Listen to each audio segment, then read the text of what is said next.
Hi, I'm Paul Maddox and welcome to this Producer Tech tutorial.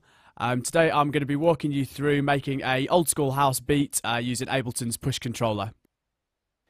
So first off, we're starting with a completely empty project, and on this I'm going to try and do as much of the stuff using Push as possible. There's still one or two things where you need to refer to the screen, so I will do when I need to, but I'll try and stick to using the controller to do as many of the processes as I possibly can.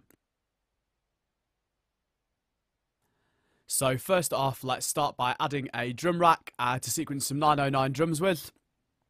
On the Push, as you can see, we just have an audio track at the moment. So we need to add a MIDI track, which we can put our drum rack on, and then we can start programming the drums. So we press Add Track on Push here. So we browse through and we'll pick a kit from the Ableton factory library 909 kit. So we scroll down to Drum Rack, Core Library, which we're already on, and then to Kit 909, and then press the green button here to load. And that should give us a nice 909 drum kit mapped across this 4x4 grid of pads here.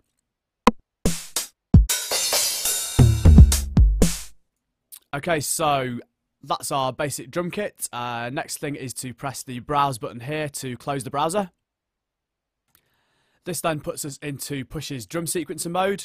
So this grid of 16 pads here, MPC style, hit the pads to play the sounds, like so. This 8x4 grid of pads at the top here is the sequencer itself, the top 4 rows, with each pad representing one step of the sequence. And this 4x4 section at the bottom right of the Push controls loop length and also changes which part of the sequence you're looking at when the sequence is more than 32 steps long. So let's start off by programming a very simple 4/4 kick pattern. If we tap on the pad here, that gives us our kick. And if we start tapping on some steps on the sequencer, we can draw in a pattern like this. Tempo's a little bit low, down at 90 odd for some reason, so let's crank that up to somewhere in the 120 region.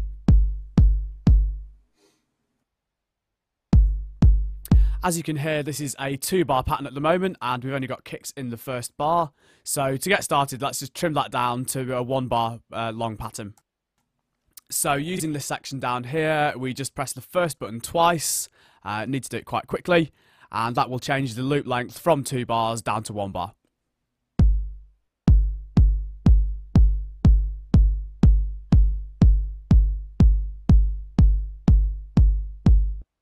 Now let's go ahead and program the basic pattern in there, just a simple claps and hats house drum pattern.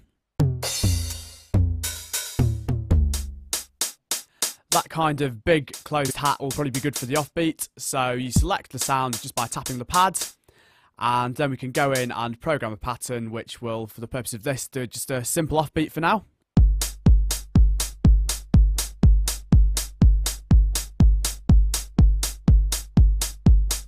Yeah, that sounds nice, so now let's get a clap and just put that on every second beat.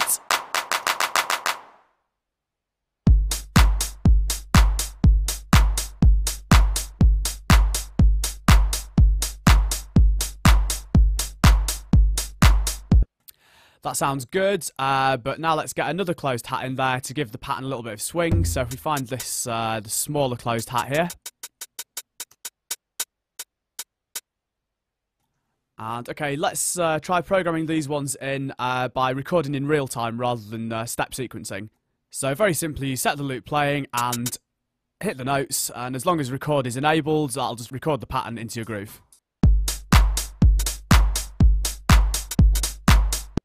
So that should now have added our extra hi-hat part in that we need.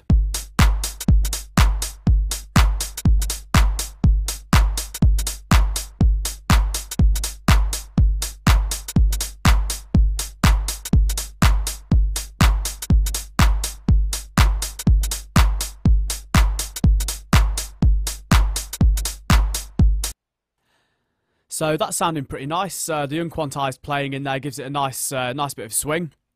But let's say we want to add a second bar in with a bit of a variation in the hi-hat pattern that changes in that second bar relative to what we've already got in the first bar. You can press the double button here, which duplicates the bar that we've got and makes a second bar with exactly the same pattern in it, which we can then edit.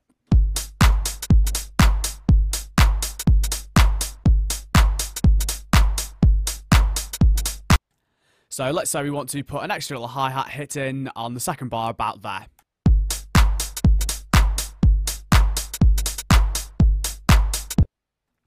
That's in about the right place, but it's quantized dead on the 16th, so it doesn't fit with the swing that we've already got from the other notes. So to fix that, we could either quantize it, we could move the note manually around on the screen like this, or alternatively, there's a tool you can use to do this with Push. If you hold down on a step, so this is the one that we just added here, so hold down, you'll see that a few options pop up. We've got nudge, length, fine, and velocity. Velocity you can use to adjust the velocity of the note as you would expect, which is quite useful, and nudge allows you to move the note off grid. So if we give it a negative value, you can see that will pull it back so the note hits early before the grid line, or if we push it to a positive value, it makes the note late and play after the grid line. A little bit late is what we want on this, so let's try that.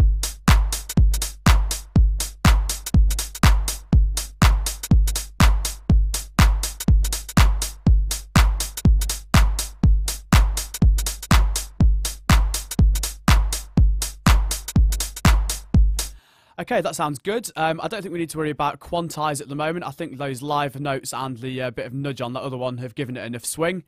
But the groove is sounding pretty standard at the moment. It hasn't got much character. So let's now drill in and refine it a little bit and add a bit more to it.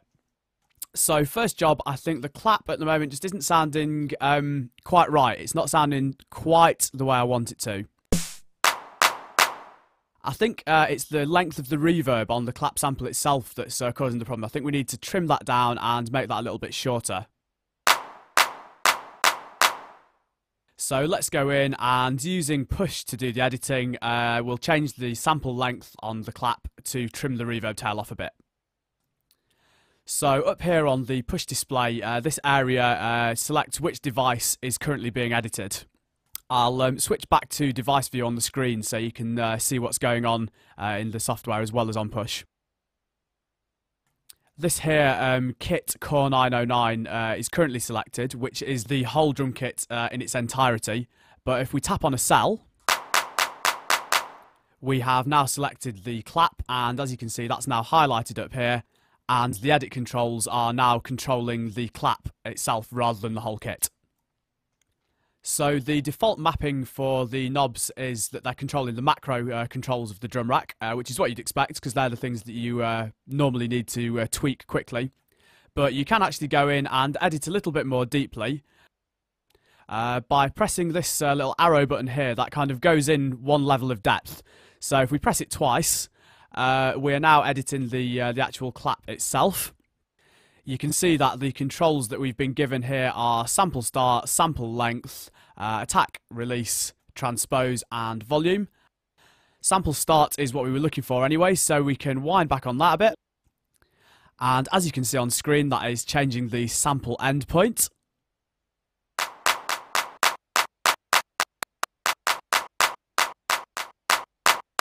So you can hear that. That's a much tighter sound with less reverb than what we had before, which is what we were aiming for. Which I think will suit this kind of groove better than what we had before. Then we press device again to go back to the main view, and let's have a listen to what those changes sound like in context.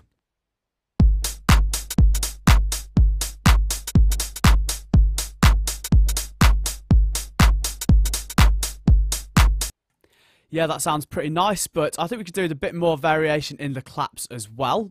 So let's put another little note in towards the end of the bar there. I'll just change the view on screen so you can see what's happening. And let's apply a little bit of nudge to that extra clap note as well, so 20-30%, whatever it was we had on the other ones.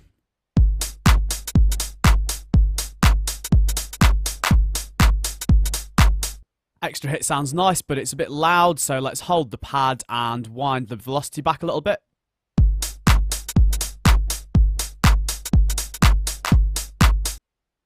Yeah, that flows better. It's also a good example here of how the display on the push sequencer is very helpful.